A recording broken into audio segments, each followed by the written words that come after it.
جڑاں کے واقعہ سے اسلام اور پاکستانیوں کی ریپوٹیشن خراب ہو رہی ہے۔ اس واقعے کو لگتا ایسا ہے کوئی نیگیٹو طور پہ پیش کر رہا ہے۔ ارے بھائی، اس کو اگر اس خبر کو پھیلانا ہے، اس میسج کو چلانا ہے تو اللہ کے لیے بات تو پوری بتاؤ کہ جڑاں میں ہوا کیا؟ قرآن پاک کی بے حرمتی ہوئی، لوگوں سے برداشت نہ ہوا، وہ تھانے میں گئے، ایف آئی آر نہیں کی، اس تھانے کے بڑے اور بڑے کے بڑے نے الٹا ان لوگوں کو بھگا دیا، اطلاع دے دی، لوگ مشتعل ہوئے، اشتعال میں آئے۔ احتجاج کرنا چاہیے تھا، لیکن احتجاج بھی آئین کے دائرے میں رہتے ہوئے کرنا چاہیے تھا۔ لیکن ان لوگوں نے کیا کیا؟ گرجے کو توڑ دیا، گھروں کو توڑ دیا، ان کے مالی نقصان پہنچایا۔ تو جنہوں نے نقصان پہنچایا کیا وہ نمازی تھے؟ نماز صحیح پڑھنے والے تھے؟ انہوں نے کیا وہ کون تھے؟ پہلے تو یہ بتاؤ۔ اور اگر جیسے بقول شما تم لوگ کہہ رہے ہو، تو جب دیکھا انہوں نے جو ہمارے ادارے ہیں، قانونی محافظ ہیں، ملک کے حفاظت کرنے کے لیے لگایا، انسانوں کی حفاظت کے لیے، ملک اور آئین کی حفاظت کرنے کے لیے جو ادارے متعین تھے انہوں نے نہیں کیا، تو پھر انسان آپس سے باہر ہو گیا۔ پورا میسج چلاؤ کہ مسیح لوگوں نے قرآن کی بھی حرمتی کی، اور پھر مسلمانوں نے اشتعال میں آ کے ایک یہ میسج غلط چل رہا ہے۔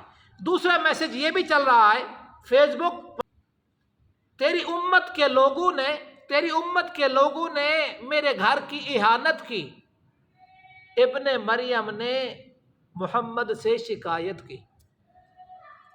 انا للہ و انا الیہ راجعون۔ کیا مطلب بنتا ہے اس شعر کا؟ جس وقت جڑاں میں یہ واقعہ ہو رہا تھا، اسی وقت سویڈن میں ایک ملعون قرآن پاک کی بے حرمتی کر رہا تھا، ایک مسلمان نے اس کو روکنے کی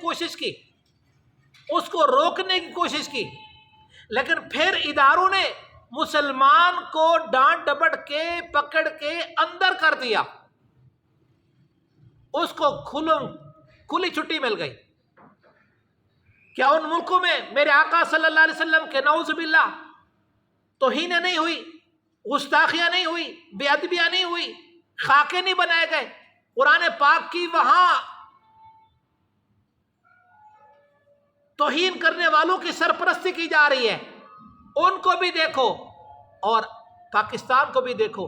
جب قرآن پاک کی بے حرمتی کرنے والے بے حرمتی کر چکے، وہ بتاؤں گا کیوں، لیکن جنہوں نے ان کی جان مال کو نقصان پہنچایا، عبادت خانے کو نقصان پہنچایا، تو وہ جیل میں ہیں، جو بھاگے ہوئے ہیں، ان کے پیچھے ہمارے ادارے لگے ہوئے ہیں۔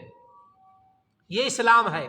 اور سنو عیسائی، سنو، کل بھی تمہاری حفاظت اسلام اور مسلمانوں نے کی تھی، آج بھی تمہارے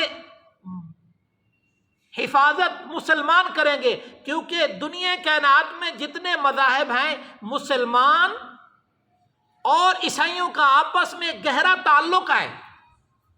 اگرچہ مذہبی اختلاف ہے، توحید کو وہ بھی مانتے ہیں کسی نہ کسی درجے میں، تو ان کا آپس میں گہرا تعلق ہے۔ نبی صلی اللہ علیہ وسلم نے بھی ان کے تعلقات کا ذکر کیا۔ یہودی تو تمہارے بارے میں کہتے ہیں، تمہارے نبی کے بارے میں کہتے ہیں، ان کو قتل کر دیا، ان کو سولی پہ لٹکا دیا، تو تمہارے پاس کیا لاجک ہے، کیا دلیل ہے؟ کیا دلیل ہے تمہارے پاس کہ تم اپنے عیسیٰ علیہ السلام کو اس سے مبرہ سمجھو؟ آج بھی عیسائی کہتے ہیں، کافی عیسائیوں کا مذہب ہے کہ نہ وہ قتل کیے گئے ہیں، نہ ان کو سولی پہ لٹکایا گیا ہے۔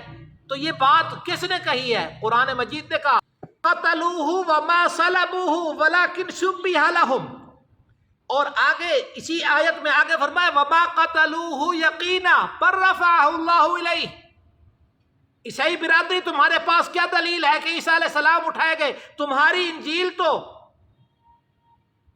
ہر ایڈیشن بعد والا پہلے والے ایڈیشن سے نہیں ملتا، تم تو اس میں اتنا رد و بدل کر چکے ہو کہ تمہاری اصلی کوئی حالت ملتی نہیں ہے۔ اگر تمہارا دفاع کیا ہے، تمہاری حفاظت کی ہے تو وہ مسلمانوں نے کی ہے، اسلام نے کی ہے۔ اور ایک اور وجہ بھی سن لیں کہ عیسیٰ علیہ السلام آئیں گے، امت محمد الرسول اللہ صلی اللہ علیہ وسلم کے ساتھ آ کے جہاد کریں گے۔ عیسیٰ علیہ السلام مسلمانوں کی سرپرستی کریں گے، تمہارا ہمارا تو تعلق ہی ہے۔ اب آئیے یہ قرآن مجید کی بے حرمتی کیوں کی گئی یہ بھی سنیں۔ قرآن مجید کی بے حرمتی کی، اس کے ساتھ تصویریں لگائی، نام لکھے اور اس کا کچھ اس کی تھوڑی سی ویڈیو بنائی اور اس کو خود وائرل کیا دوسرے ملکوں میں۔ جو ملک چاہتے ہیں ایسا ہو، پھر وہ ٹکٹ بھیجتی ہے۔ جب یہ یہاں پکڑے جاتی ہیں وہ اپنا زور لگاتی ہیں، وہ چھڑوا کے ان کو ہیرو بنا دیتی ہیں، اپنے ملک کی نیشنلٹی دیتی ہیں، اپنے ملک تک پہنچنے کے ٹکٹ دیتے ہیں۔ اس لیے یہ جلایا جا رہا ہے، اس لیے بھی حرمتی کی جا رہی ہے۔ اب آ جاؤ وہ شعر جو باہر چل رہا ہے، جب انہوں نے خاکے بنائے، قرآن کی بے حرمتی کی، تو کسی مسلمان نے یہ تو نہیں کہا ان کو کہ تیرے لوگوں نے، تیری امت کے لوگوں نے میرے قرآن کریم کی توہین کی، میرے خاکے بنائے۔ محمد نے ابن مریم سے شکایت کی۔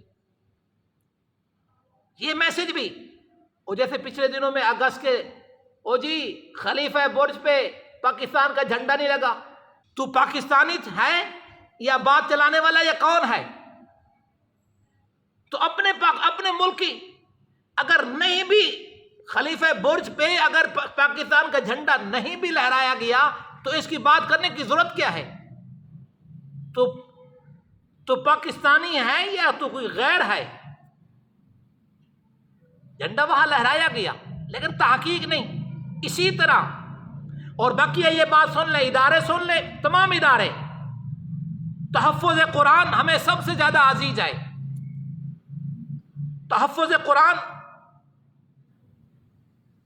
کے لیے ہم سب کچھ قربان کرنے کے لیے تیار ہیں۔ اور یاد رکھیں میرے آقا صلی اللہ علیہ وسلم آئے ہی اور قرآن کی نشر و اشاعت کے لیے اور قرآن کی وعظ و نصیحت کے لیے آئے تھے۔ اب آ جاؤ، اسلام بڑا خوبصورت دین اور مذہب ہے۔ ان اللہ اشرع الدین، اللہ کے رسول صلی اللہ علیہ وسلم نے فرمایا ان اللہ اشرع الدین، اللہ نے تمہیں دین عطا کیا، ما جعلہ سہلا وسمحا وواسعا، اللہ تبارک و تعالی نے تمہیں دین عطا کیا، آسان ہے، نرم ہے، کشادہ ہے، اس میں تنگی کوئی نہیں ہے۔ ما جعل علیکم فی الدین من حرج، میرے نبی صلی اللہ علیہ وسلم نے اسوہ پیش کیا، نمونہ پیش کیا، زندگی میں سکھا کر گئے، بتا کر گئے، عمل کر کے دکھا کر گئے۔ سنیے، نجران سے وفد آیا، آپ صلی اللہ علیہ وسلم سے مناظرہ کرنے کے لیے آئے۔ سورۃ آل عمران پہلی 80 آیات میں انہی کا تذکرہ ہے۔ ان نجران والوں کی گفتگو دلائل کے ساتھ وہی چیزیں بیان کی گئی ہے۔ انہوں نے کہا جی ہماری عبادت کا ٹائم ہو گیا۔ وہ نجران کا وفد کہتا ہے مسلمانوں کے نبیوں کو، ہمارے نبی کو نبی تو نہیں مانتے تھے نا، وہ کہتے ہیں آپ مسلمانوں کے نبی ہیں، ہماری عبادت کا وقت ہو گیا ہے۔ آقا صلی اللہ علیہ وسلم نے فرمایا میری مسجد حاضر ہے، سبحان اللہ، میری مسجد حاضر ہے، اور پھر میری مسجد میں 1000 نماز سے زیادہ ثواب ہے، سبحان اللہ۔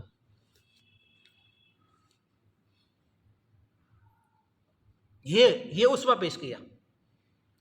ایک آدمی آیا، دیہاتی بدوی آدمی، پتہ نہیں تھا، وہ عبادت کرتے کرتے اس کو بول و براز کا تقاضا ہوا، واش روم کا تقاضا ہوا، وہ جا کے کونے میں، ایسے جو وہ کونا نظر آ رہا ہے وہاں بیٹھنے لگا۔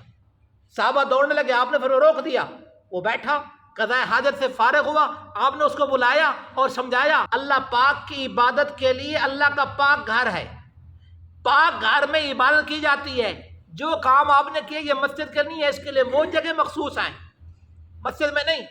وہ کہتا ہے قربان جائے، نہ ڈانٹا نہ غصہ کیا، پیار سے سمجھایا۔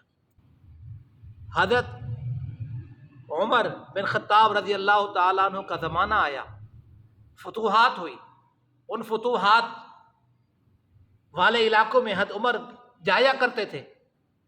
ایک علاقے میں گئے، وہاں مسجد نظر نہ آئی، گرجا سامنے گرجا کھڑا ہوا تھا، دائیں بائیں دیکھا مسجد نظر نہیں آئی، تو گرجے کے پادری نے دیکھا، سمجھ گیا، انہوں نے کہا ہمارے بڑوں کے لیے آپ کے نبی نے اپنی مسجد پیش کی تھی، میں اپنا گرجا پیش کرتا ہوں اور اس میں نماز پڑھے۔